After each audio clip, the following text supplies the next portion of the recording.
Hello, everyone, and welcome back to the Bridge Views. I'm your host, Ashley Kougher, and today I have one of Atlanta's most respected voices in the Atlanta homicide scene, as well as true crime in general.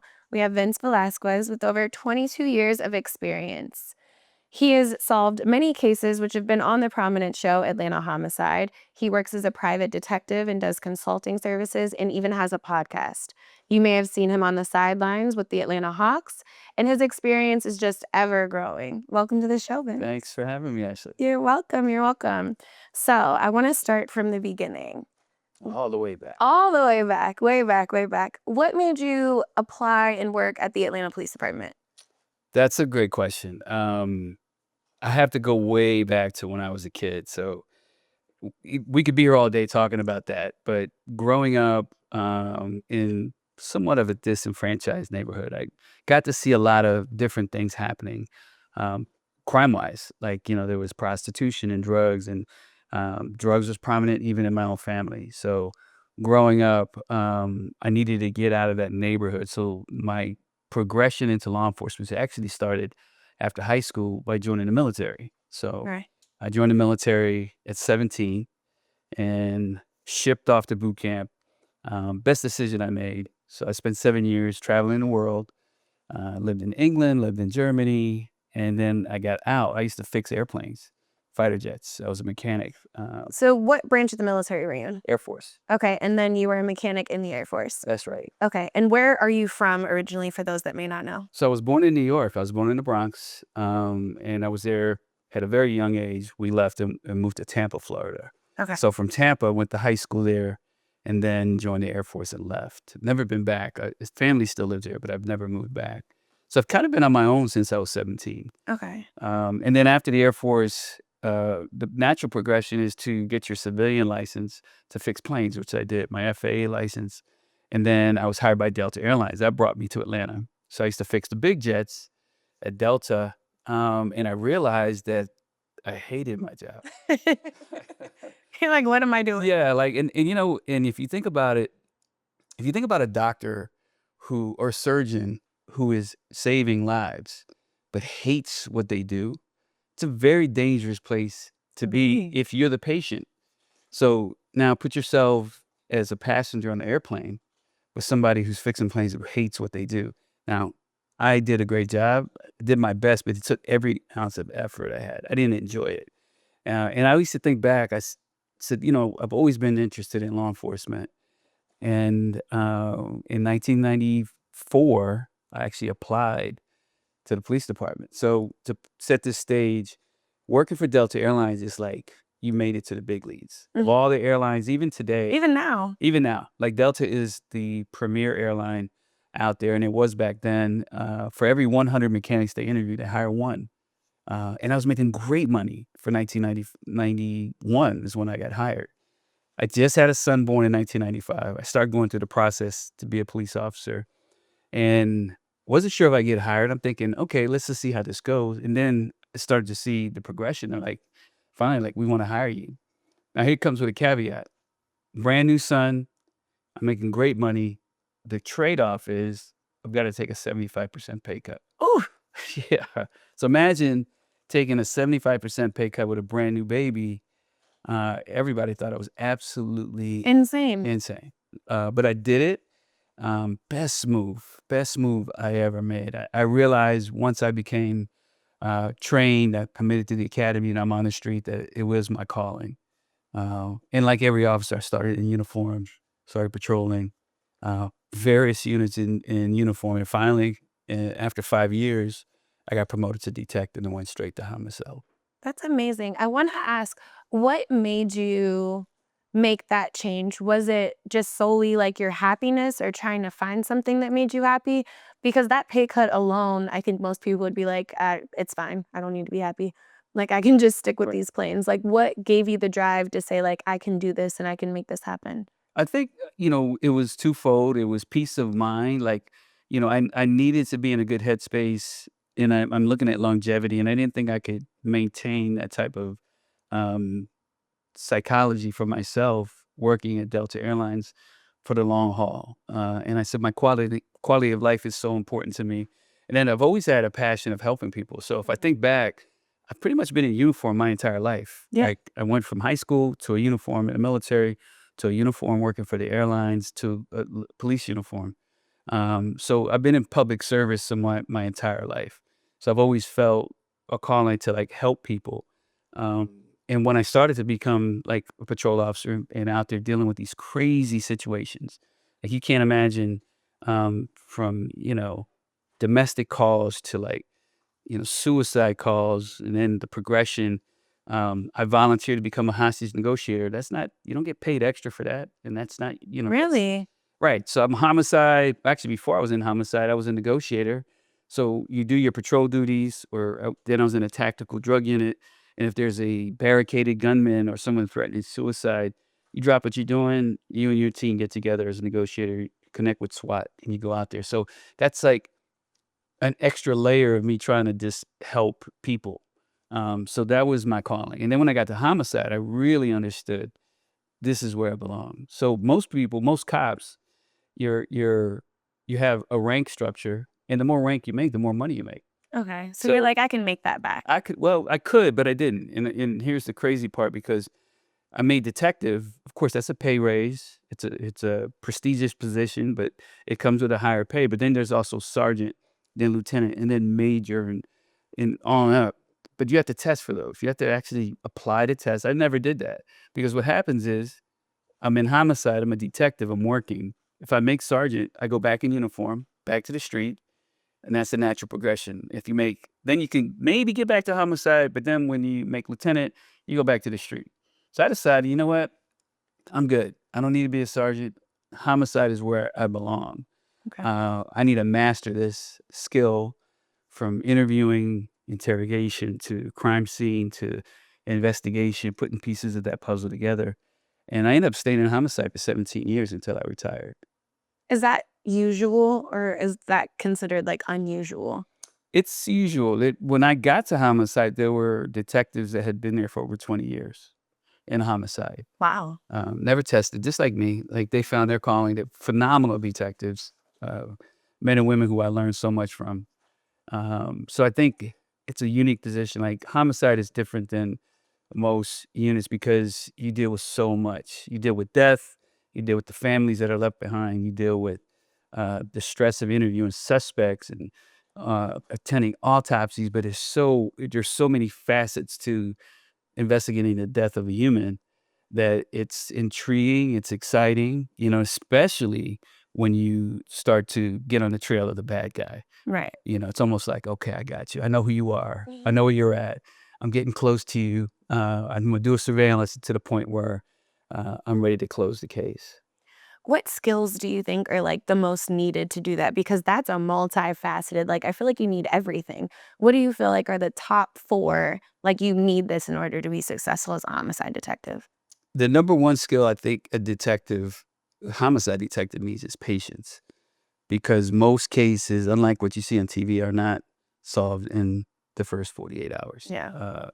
First 48 hours are crucial, but like you see TV drama shows and they're like, I need DNA. And all of a sudden, 10 minutes Boom. later, we got a hit. Doesn't work that way. It could be 6 months before you get that result back because the crime lab is so backed up. So patience is definitely one of the number one virtues that you need. And then you need to have an analytical mind. You need to be able to like decipher things, take things apart, put them back together. So you got to have that analytical piece. Third, I would say, is you need to have an open mind. You need to really be objective, because the minute you start getting tunnel vision, that's when your investigation starts to crumble. You cannot focus just on the low hanging fruit, because it's right in front of you doesn't mean it's good evidence. That makes Um, sense. we had a case one time where we were going down the right road, at least we thought we were, with a person, uh, and we had enough evidence to arrest him for murder, and we probably would have got a conviction, but something didn't feel right. My partner and I, at the time, we had to talk about it, and I'm like, "How do you feel?" He's like, "This something in my gut tells me this isn't right." So we kept digging. So we just said, "Let's just leave him alone, and let's explore this other area." We ended up finding an alternate suspect, and boy, was the evidence compelling against him, all the way to DNA. He actually had this poor dead lady's bloody purse hidden behind his air conditioning unit. So do you think he was setting up the other person? They didn't That's even know why. each other. The other person was connected to the victim, but through circumstance, evidence started to look like he was responsible. Gotcha. So that having an open mind, I said, would be number 3. And number 4, I think, is compassion. You gotta be able to understand that you're not just investigating the death of a human. You're also dealing with the family of that person. Yeah. And the crazy part of that is not just the family of the dead person, but the family of the suspect. Mhm. Because many times they didn't do anything wrong. And we've had cases where we have arrested people and had to deal with the family of the suspect, try to interview them, try to talk to them. And you can imagine that could be contentious. Oh, for sure. But then fast forward 2 years later, after that case is closed, a member of their family is murdered. And now they're on the other side of this thing.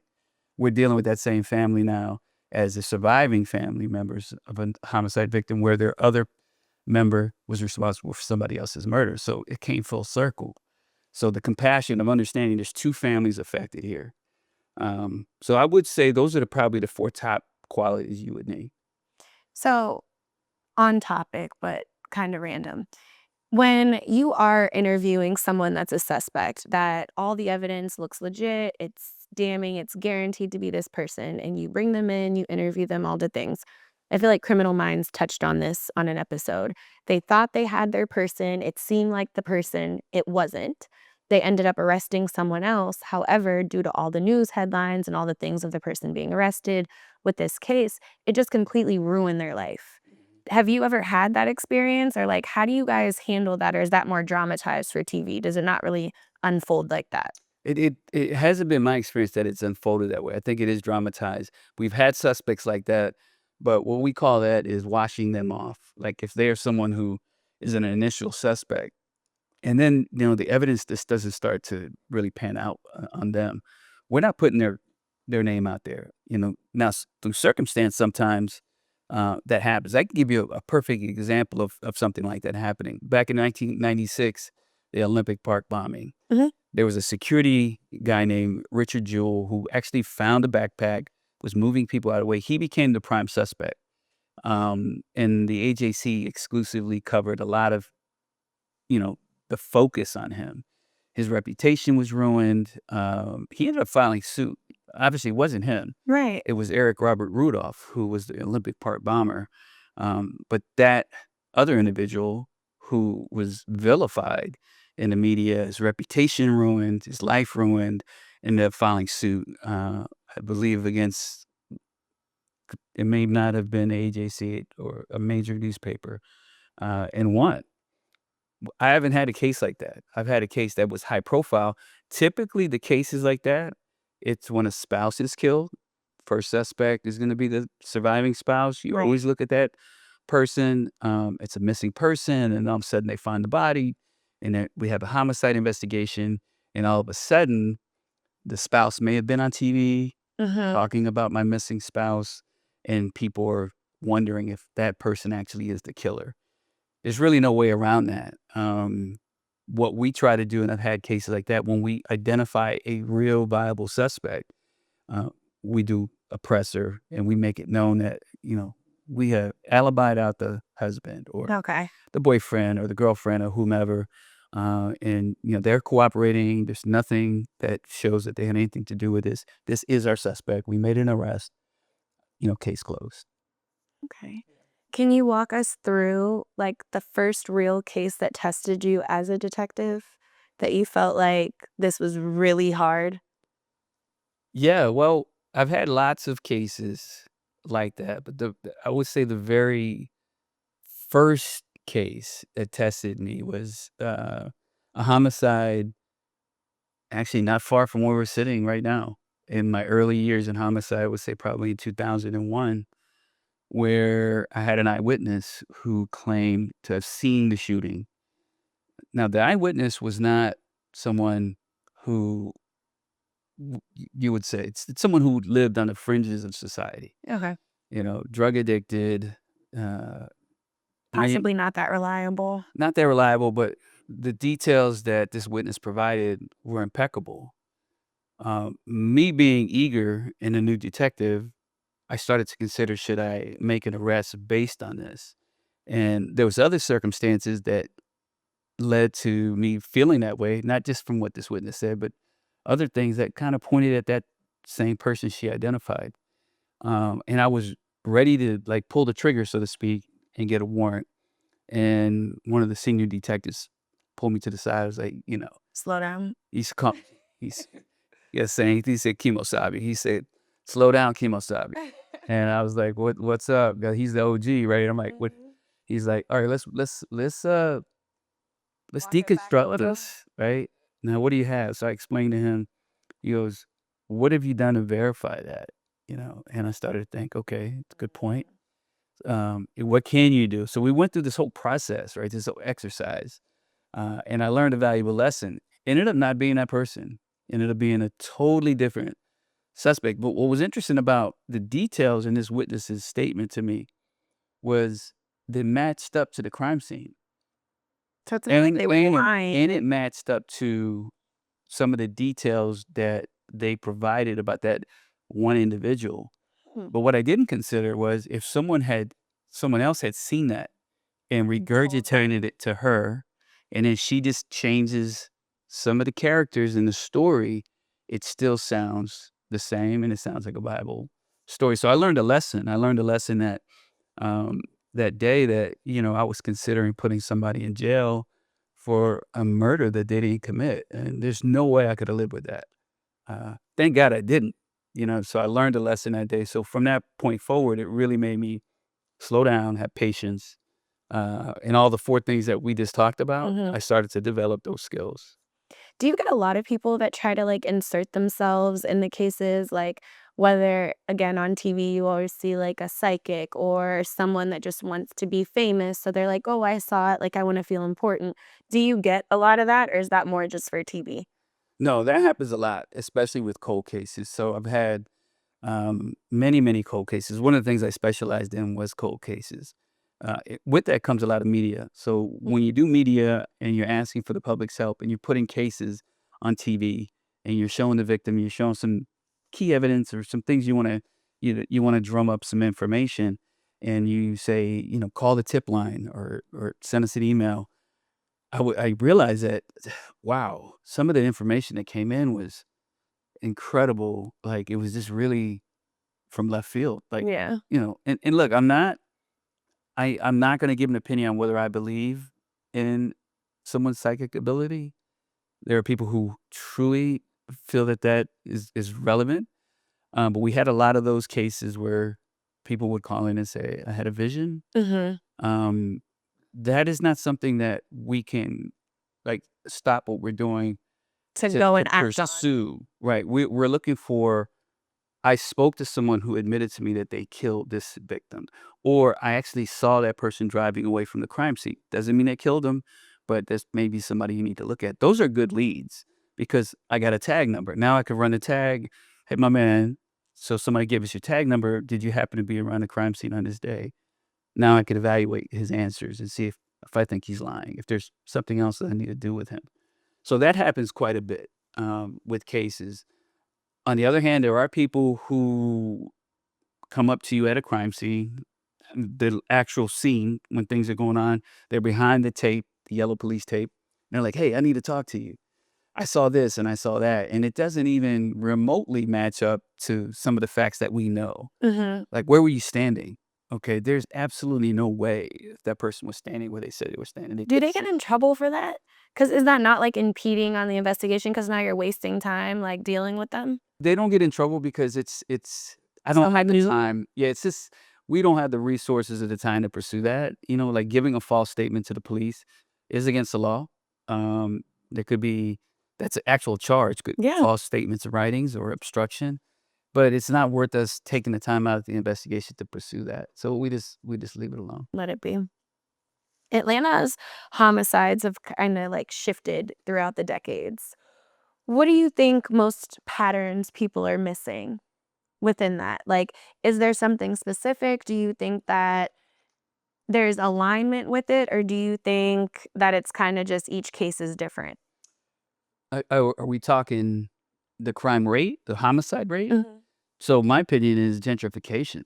So gentrification has changed the landscape of the city because the resources, and this is sad to say, but with gentrification, we now have more squeaky wheels getting grease, so to speak. We have people who are complaining more.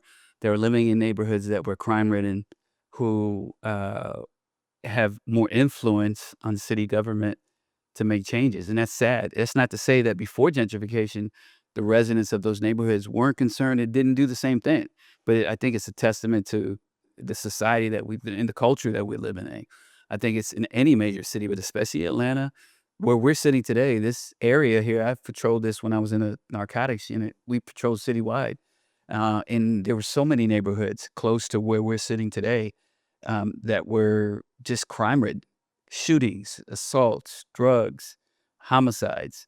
That is cleaned up quite a bit because now we have new construction coming in. We have taxpayers that are paying a lot more money.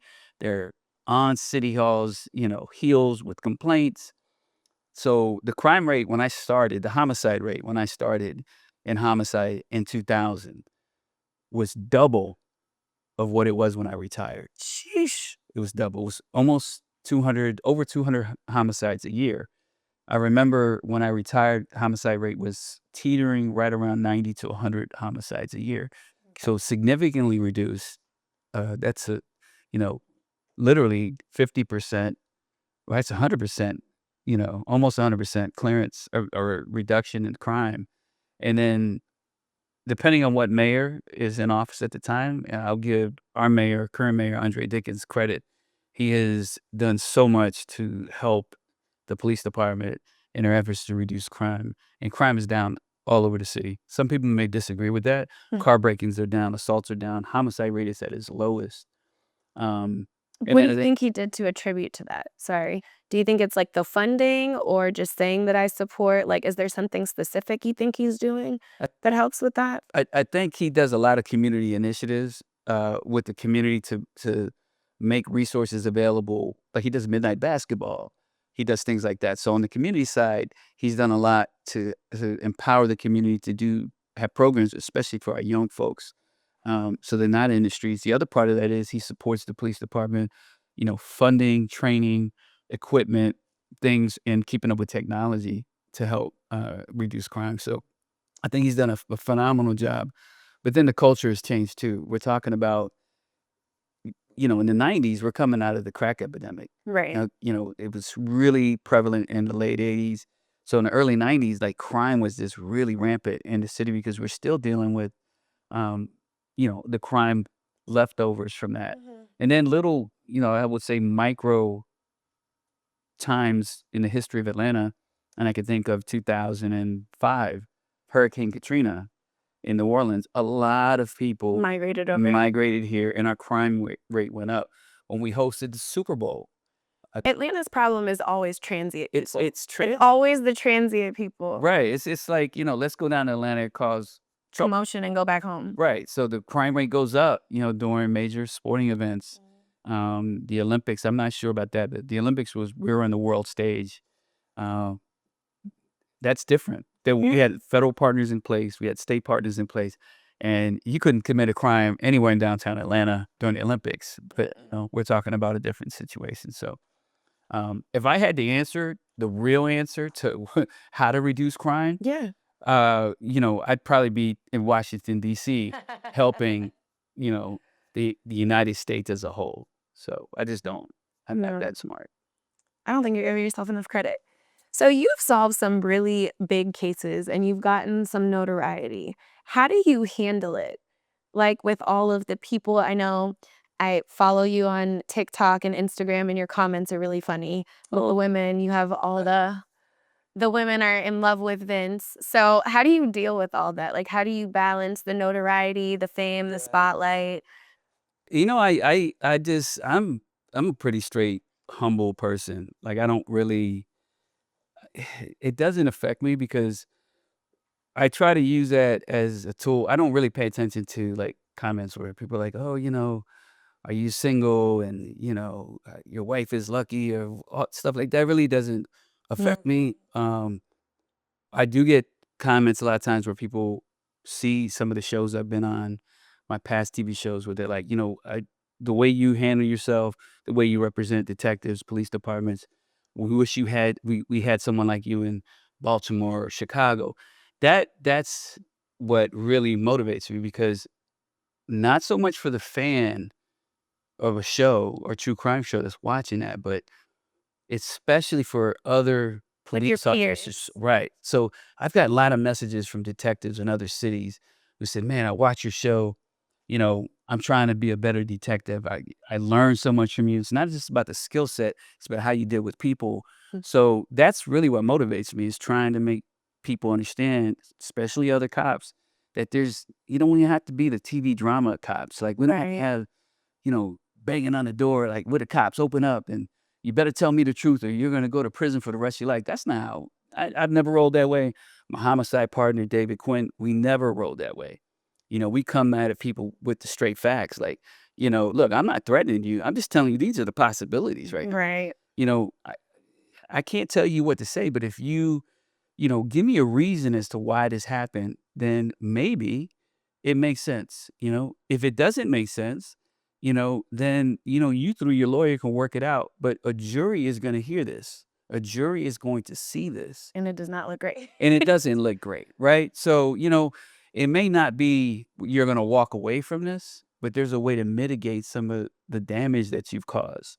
You have an opportunity right now to really show people who you are. You're human, right? Right. And I'm talking like if I'm talking to a suspect. Um, and you have an opportunity to show people what you may have been going through that caused this to happen.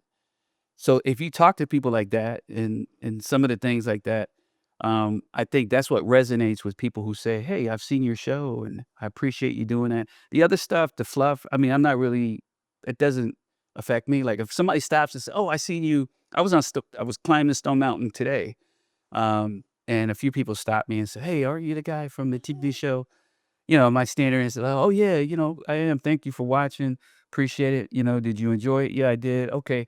Appreciate you. I'm going to watch your show. Thanks so much." That's it. Short and So just sweet. be cordial. Don't be weird. Right. Like, I always make time for people. If they stop me, I'm not a celebrity in any respect. I don't feel that way.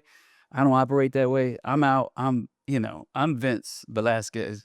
When I wake up, so I lay my head on the pillow. And if you see my show and you appreciate it and you say hello, I'm always going to say hello. I'm always going to be cordial. I'm always going to be nice. I love it. Do you feel that like the fame has impeded in any of your cases or that people have asked you like, can you look into this old case? Or I know you have your podcast and things like that. Are you getting asked via social media? And Yes. how do you handle that? Yes. I get requests all the time. Can you please look into my family member's case? And, these are people from all over the United States. And, what I do is I am a consultant. Not, I don't actually actively investigate anything anymore. What I do is do expert witness work more for civil cases, Okay. for wrongful death cases. So, I couldn't take, one of the problems with that is there are private detectives out there who will take somebody's money, a family member's money, to help solve. The police couldn't solve it. It's still a cold case now. So they'll charge them $10,000 and they come up with nothing, right? Now, could I come up with something? Yeah, but there's a 50-50 chance that I'm not because it's like solving a regular cold case. They're very hard to solve. So I'm not going to charge a family money to fly to Chicago, spend a few weeks on the ground, and take $10,000 or more from them because it costs a lot of money to do that, a Yeah. lot of expenses on my part. And then there's a 50-50 chance that I'm not going to give you anything.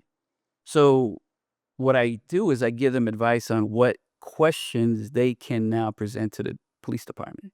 Have you asked them to look at the file? Have you asked them to look at the phone records? What does the DNA say? So a lot of times family members don't know how to challenge the detectives. They're saying, "Look, we ran out of leads."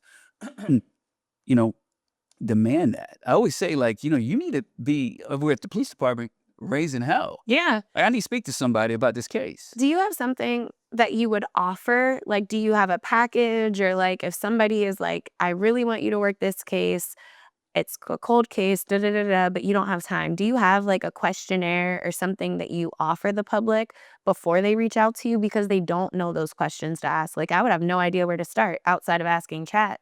Like, what should I ask? No, and the reason why is because every case is Is different. right. So it's not like a standard. Right, and Okay. unfortunately, I would have to, like, literally get the case file, read it. See what So was missing and then go from there. right, so typically, I just my standard answer is, like, I don't investigate cases anymore, but I would encourage you to challenge the police department to really ask those tough questions. Ask them, "What have they done?"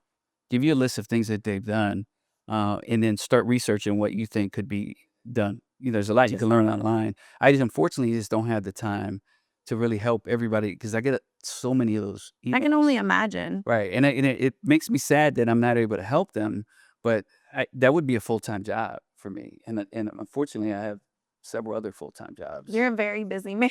Very, You are I don't know how you do it all. I really don't. very busy. Has there been a case now with technology? I see like all these new cases reemerging, and you see the Netflix and Hulu series of them reopening these cases, and you see TikTok people solving cases. Yeah. Is there any cases that you wish that you worked on that you could reopen with technology today? Or just a case that maybe you didn't work on, but you would like to see with the advancements now where it could be? Well, I actually have a case that I worked for 20 years. It's a young girl that was killed, in Southwest Atlanta, walking to school one morning. She was brutally raped and murdered, shot to death. So I worked this case. I left it in some really good hands with a detective when I left.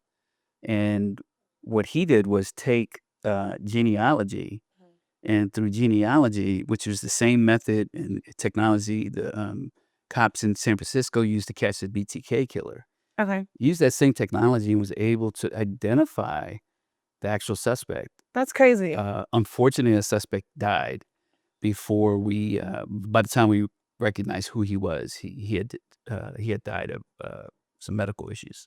So although we identified him, we were still able to close that case and at least let the family And know. give her family some peace. That's right. So that was some technology that I give him so much credit, and that took even that technology piece took him almost a year and a half to complete because genealogy is very complicated. You have to hire a genealogist. You have to go through. People say, ever heard the term a cousin twice removed? Yes. That is so far down your familial line. It's not like your cousins, two cousins ago. It's not Right. that. And you have to go get. So imagine someone marries somebody and they're your cousin, but they're really not your cousin. Right. Because they're So through marriage, but then this person over here might be related to this 100%. person and then this Right. You person. got to go to the courthouse. You have to get marriage certificates. You got to see who was married to whom. So a lot of groundwork he did, a lot of groundwork, and finally he got the results. So that's some technology that really opened my eyes to that case because I never thought of that. I mean, when Right. I retired, that was such in its infancy that I've heard about it, but I didn't even understand how it How it worked. works, yeah, or and to see it That's right. probably was like, "Whoa." That's right. He took that football and just ran with it, made the touchdown. Do you think, like, closing that case brought the family more peace, or do you think it made it harder, like, It was reopening? yeah. Because I feel like at that point, you probably have some kind of closure.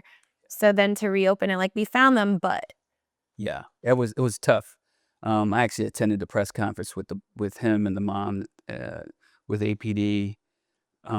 But it was a double-edged sword because although we now know who it was, she didn't get her day in court. So she felt cheated. The family felt cheated. This particular perpetrator not only killed this victim, but 9 years later raped another young girl, but didn't kill her. So now we have two victims, one that's dead and one that's alive. And that victim didn't get her day in court, the rape victim that survived. So we now know these cases are closed, but you don't get a chance to like look at that person in the eyes and let them see how much damage you caused. no, for sure, or for them to serve their time. Right, that's right. Mm. Alright, so speaking of, like, TV and dramatization, within your show, it is dramatized, correct? A little for TV? So the Murder Mind show is not. Okay. Our Murder Mind show is real. Everything you hear, everything you see, happened.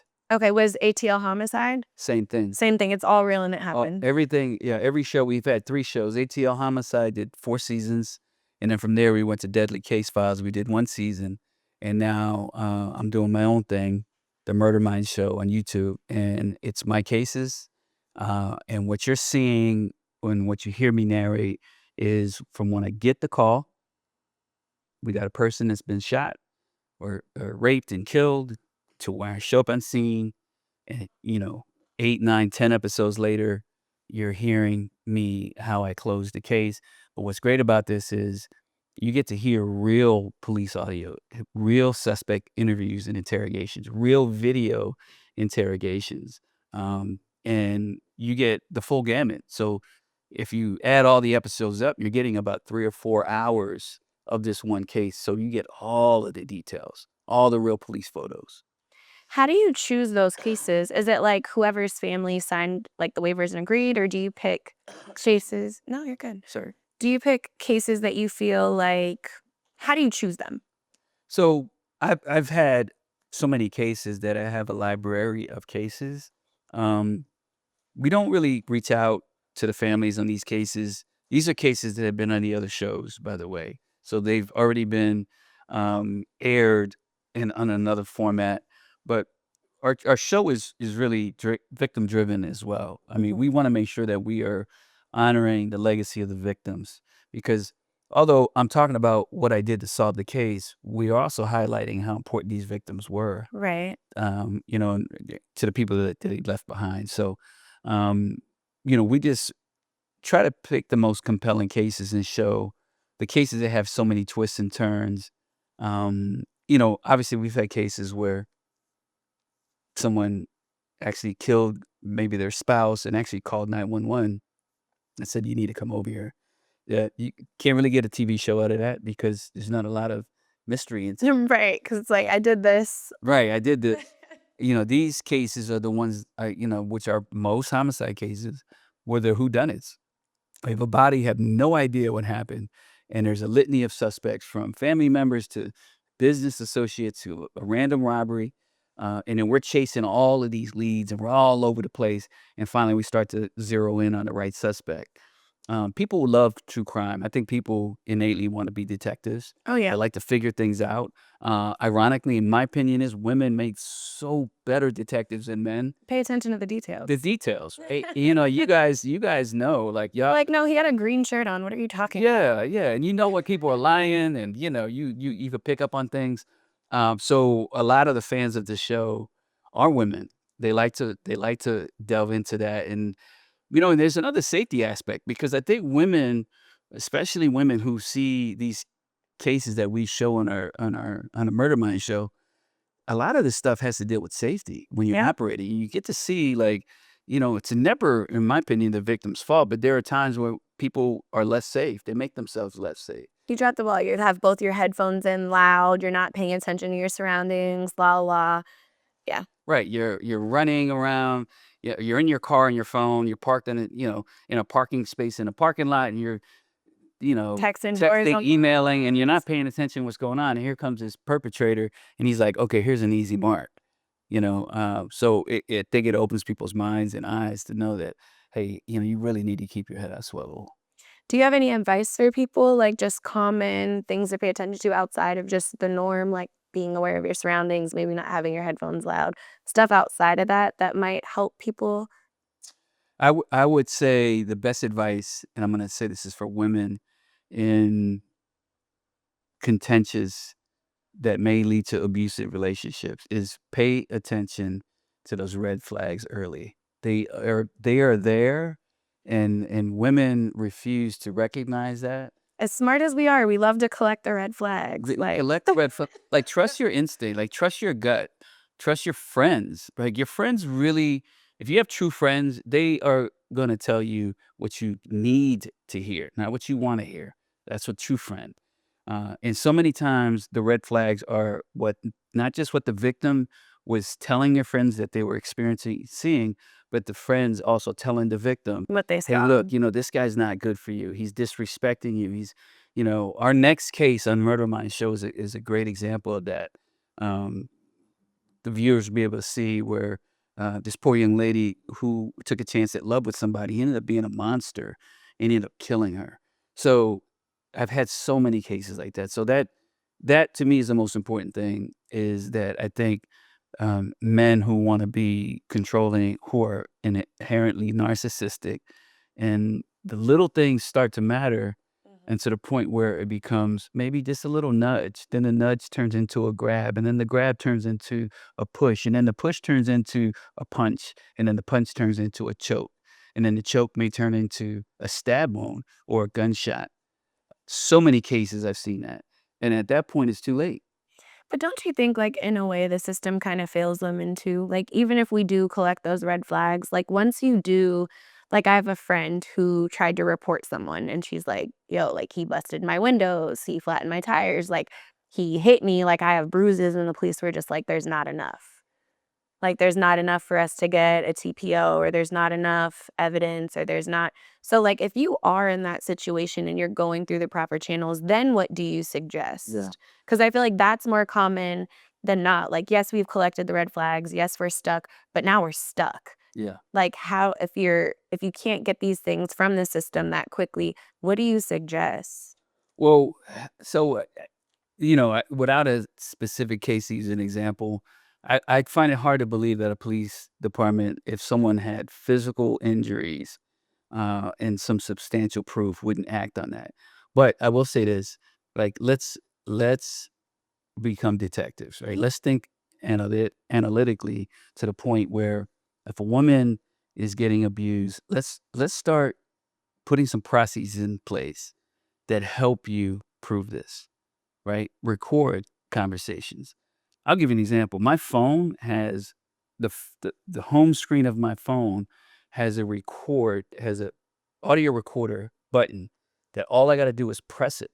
So Okay. if I ever need to capture a conversation You got it. quickly, I just hit it, put my phone on dark, put my phone down, it's done. Is that legal here? Like, that can be used? Right, in Georgia and in many states, Georgia's a one-party consent state. That Okay. means as long as one person understands that they're being recorded, That's all that it's matters. legal. What is illegal is if, as we're talking, someone else is putting a recorder down to record our conversation. That's eavesdropping. Okay. That's illegal. But if a woman is dealing with a man who's abusing her, start recording those conversations. Take pictures of your injuries. Try to leave the phone line open when she's talking to somebody while this person starts to abuse them.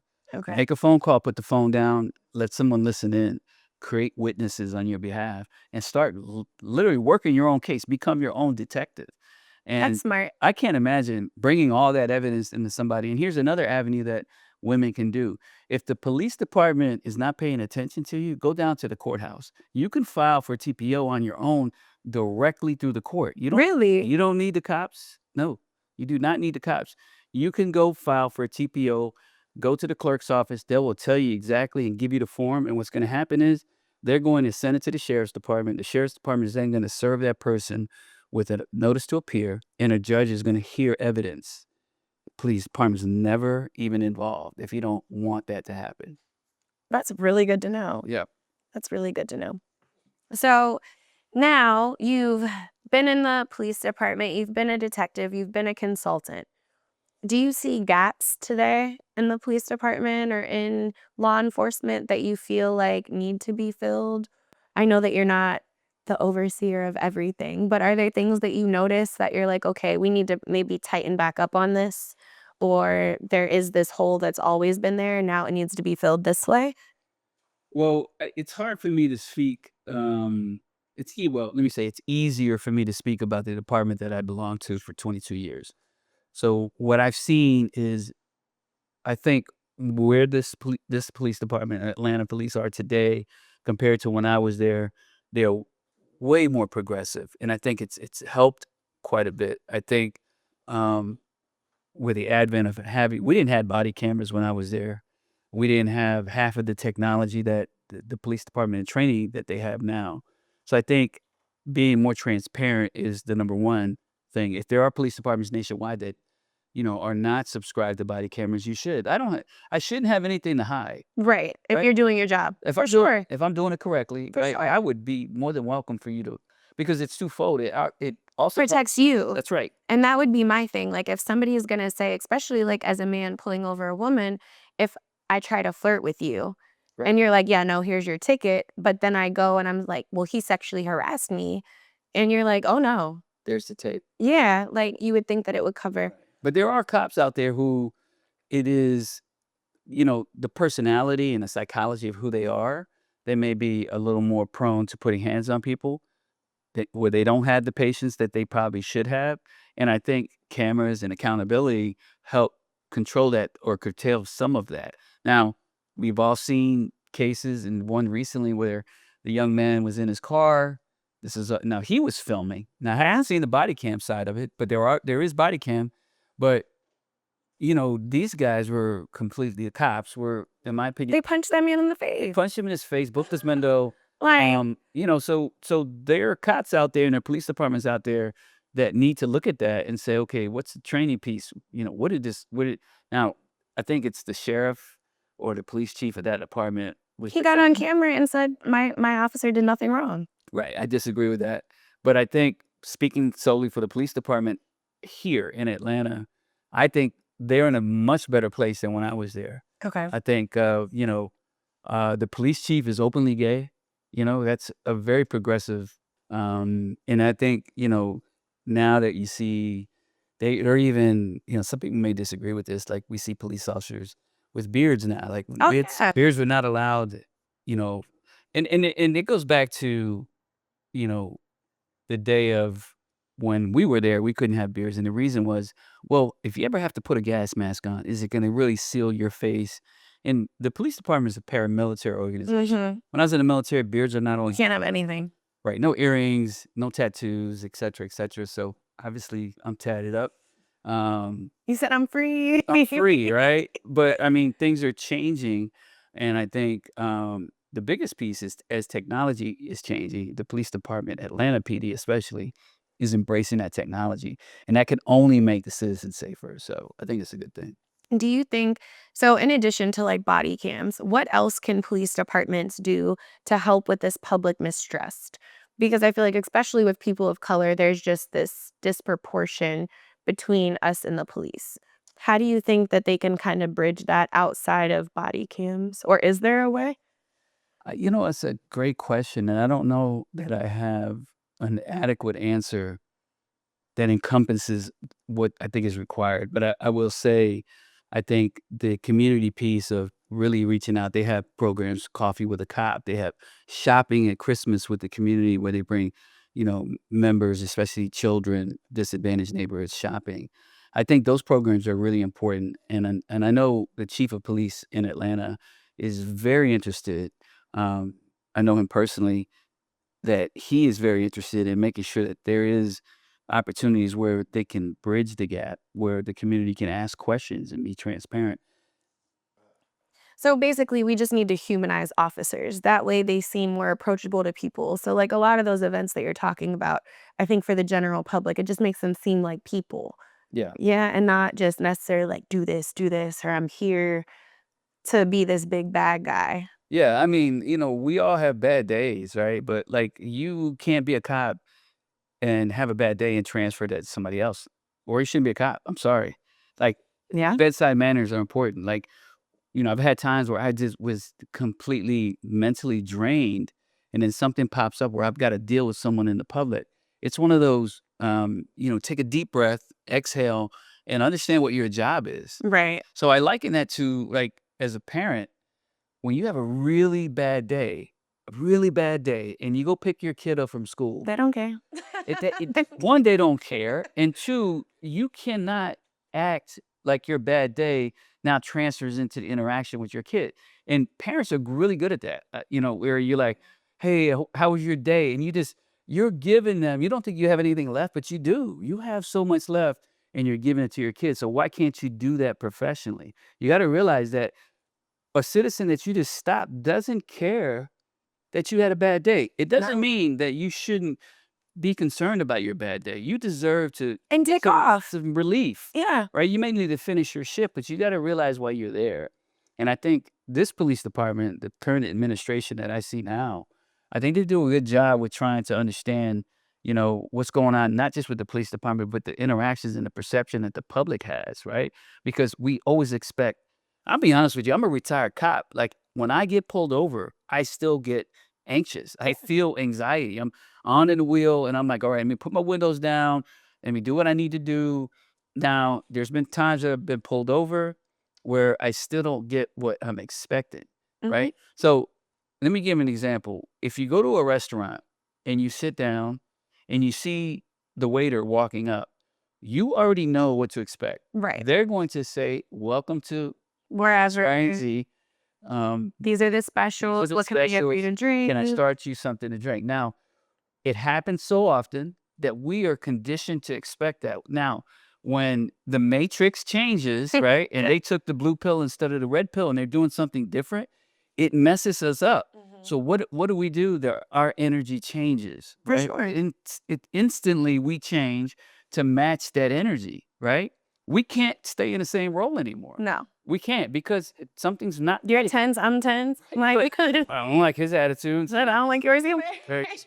Just get me a beer. Like, and then all of a sudden, all you guys are doing is matching negative energy. Yeah. So let's transfer that situation to a cop pulling somebody over, right?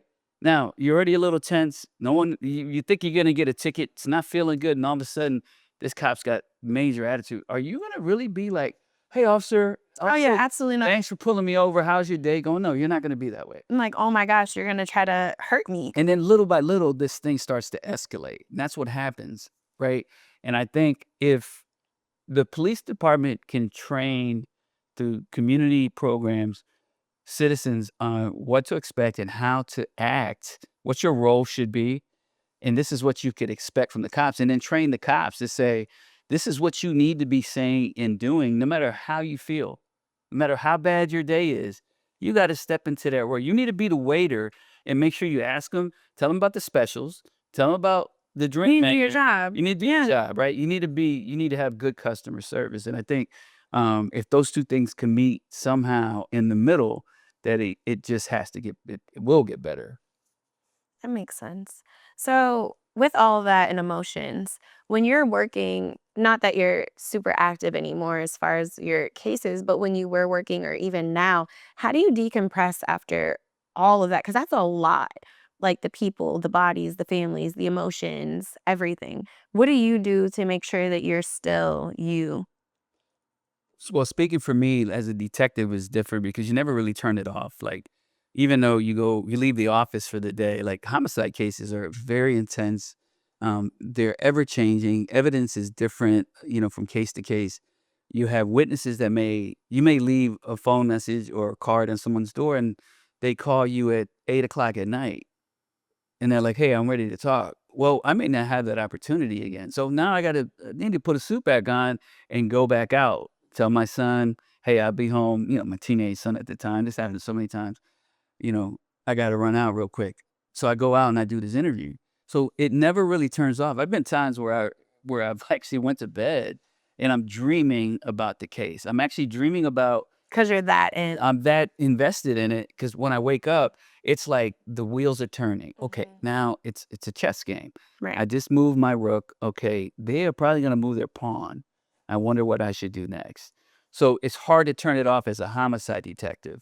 When I was on patrol and when I was in uniform in other divisions, it's easier because I'm not getting called back in. I'm not having a each case is different. I made a traffic stop, I made an Right. arrest, and it's not it. But I still felt tense. So in for a uniform officer, my go-to was my family, like raising my son and just really investing in his activities.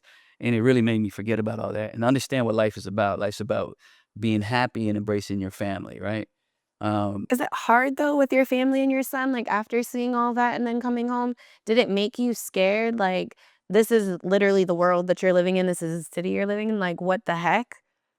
I think it makes, as a police officer, makes you like your head's on swivel all the time. You're always thinking about, you're watching the door, you're with your son, you're with your whomever, even if like the police officers, no kids with their spouse, you're out to eat. They know where the exits are. Someone is acting a little strange. we pick up on it probably quicker than the average person. Maybe nothing to it, but I'm focused on it. You would never know that. Right. But you're hyper vigilant. Hyper vigilant. I'm always looking, expecting the worst. Don't want my back to the door. Do I have my weapon? Yeah, my weapon's on me. If we had to get out of here, most cops back their car in to assist. Pull out. You got to get out real quick. You want to go. So all those things kind of transfer and they resonate. To this day, I still, back my car into a space. It's not because people laugh at that and they're like, why you back your car? My dad taught me that. He said, in case anything happens, you just leave. Just roll out. Like, I don't have to back up and do a 3-point. I'm just out. And that's what cops do too, because if you got to respond in an emergency, you just got to go. So those things, they resonate with you and they stay with you. And to this day, a lot of that behavior is still with me. I don't like sitting with my back to the door. I want to see the door. Movies, theaters make me very nervous, I always want to sit on the aisle somewhere. I want to know where the exits are. I usually sit in the back of the theater so I could run out the back, run out the main entrance. But, those things are things that I think all officers deal with that the average person probably doesn't even think about. Does that make it hard for you now because you're dating? Mm-hmm. Does that make it hard for you when you are dating and doing those things? Like, or your partners don't even notice it? They don't even notice. Like, if I'm out, I was on a date probably a couple months ago, and she was insisting on sitting. We had this issue when we tried to sit down at the table, and I'm like, I need to sit here. Right. Why don't I sit with my back to the door? And I'm like, okay, why? I'm just curious. Just all while the waiter is trying to standing there, like, come on. Right. And I just don't. I'm like, okay, so what if something happens? So what are you gonna do? She's like, well, I'm gonna run out. I'm like, well, I have a gun. So Right. when you want me to sit, so I see what's coming. And it was like, yeah, what are you gonna do? Shoot him? I'm like, I don't know. Like, I don't know. But I can react better than you can. I'll move. It's just, can you sit over here? Like, come on. And I'm like, so speaking of energy, so our energy's off already. I'm just like, okay. You're like, this is a red flag. I'm not collecting it. I'm like, this is not gonna work, right? She's always I'm watching the door. Okay, I got the door.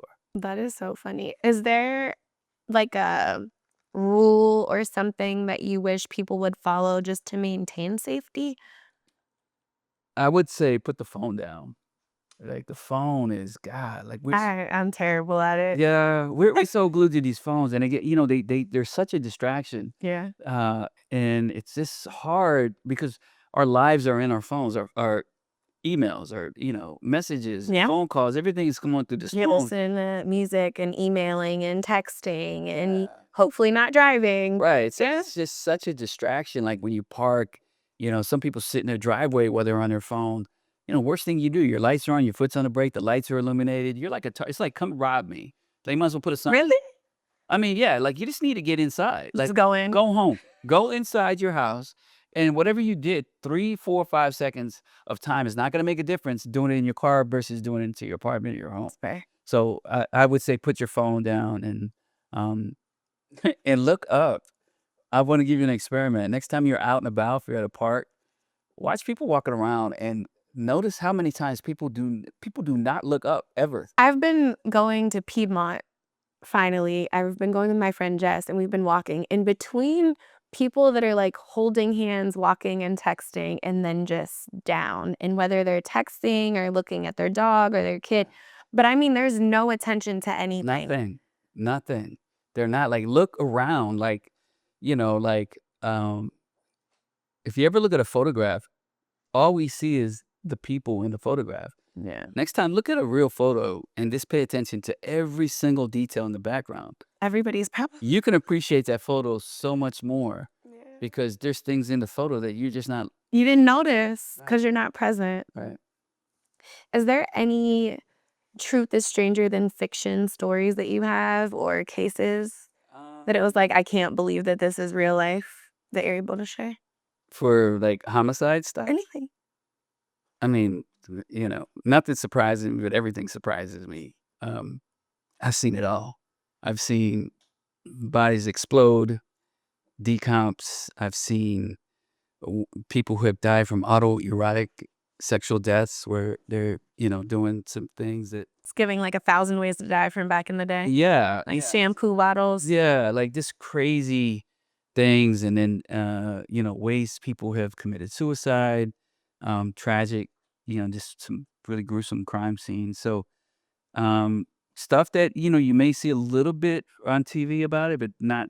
It's too graphic. Like you'll never see that type of stuff that we've seen in a drama. It's just you So can't. even as bad as it is on TV, like with some of Some of the the stuff's 10 times worse. really. 100%. Do you watch Criminal Minds? I don't watch. I don't watch cop shows. That makes sense. And once in a while, I'll do some Law and Order. But I just love. I love the characters on Law and Order. But I don't watch TV drama cop shows. That makes sense. Yeah. That makes sense. Okay.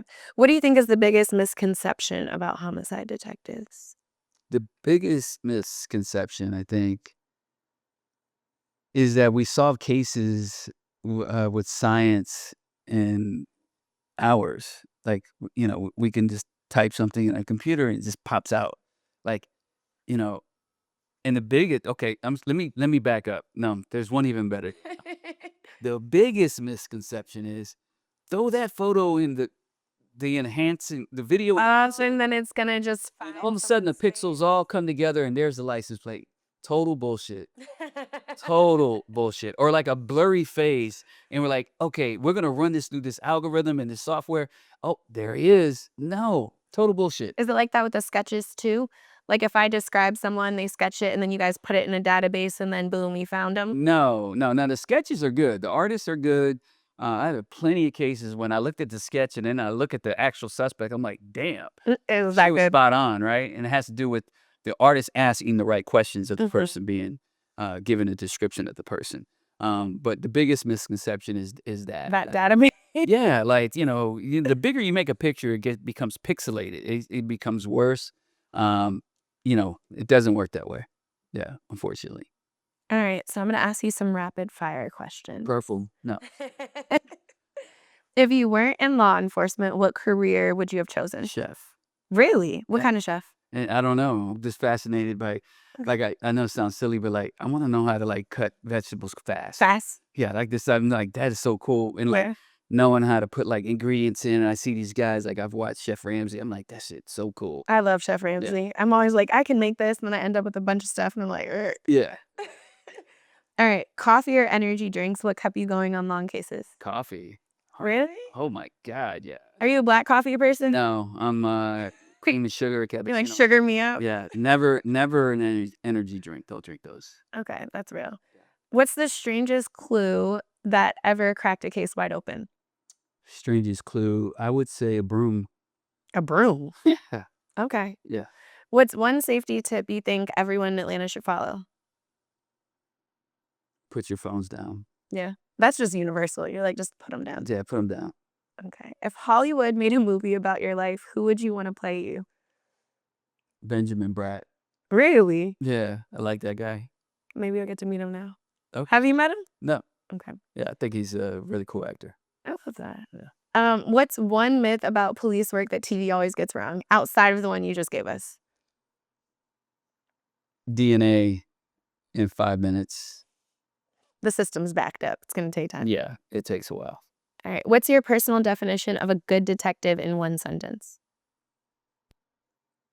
Someone who likes puzzles and can figure things out. That's good.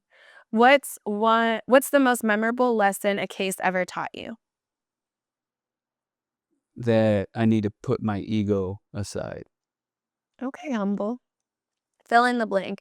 Being a homicide detective made me... A better person. Look at you, all sentimental. That was it. What's next for you? Because you have all these endeavors and all these things like retired, not retired, still working. Yeah, I'm the busiest retired person I think anyone's ever met. They're like, Yeah. hey, you're not retired. I'm like, Like you have like 4 jobs. I am. What's exciting is that I don't know what's next, and that excites me because I'm not done. I still have a lot to contribute, and I'm having fun. Like I'm not like everything I do is not work to me. It's fun. And you now love what you do. love. Like, if I didn't have to sleep, I wouldn't. Like, I would just keep rolling with what I'm doing. Like, yeah, I wake up in the morning, I'm like, "I can't wait to just get going." Like, I'm just ready to go. So out of Hawks, consulting, and the podcast, if you could only do one, which one would you pick? So the TV media, the true crime stuff Mhm. is probably my top pick, Yeah. right? Because 'Cause I'm doing, the YouTube Murder Mind show, working on some podcast stuff, and then we also have we started a new production company, and we're working on some other projects of my own, but we're also developing some other talent, some other detectives, some other That's super exciting. things. Yeah, we wanna showcase we're looking at some female detectives that have some really unique skills. So we're looking at to, create a platform where we're like the central hub for or one of the central hubs for true crime stuff, true crime content. Not just me, but a bunch. There's so many people that are talented. Mhm. There's so many detectives that are way more talented than me. There's so many detectives that have such incredible stories. Women, men, it doesn't matter, and then finding that talent and then showcasing it and let their light shine, because I you could hear my cases all day long, but like there's a million people out there that have that are That's similar. that have some great stories to tell. So that's really interesting to me to just try to pursue that. When will that be coming together? We're working on it now. Okay. We're working on a project now for a documentary. I can't really talk about what it is. You think like 2026, 2027? 26, yeah, Okay. definitely 26 That's for one exciting. project, yeah, and the other ones are in development. Like, we're trying to, work on some content to put some things together to shop it around, especially with some other detectives to try to get them some shows. That's super exciting. I did want to say thank you for taking the time today and being so open and sharing. You're welcome. Thank you for having me. Of course, of course. And guys, that is the Bridge Views. Thank you guys so much for tuning in. Please continue to like, comment, and subscribe. All of Vince's information is below if you want to contact him. And until next time, bye guys.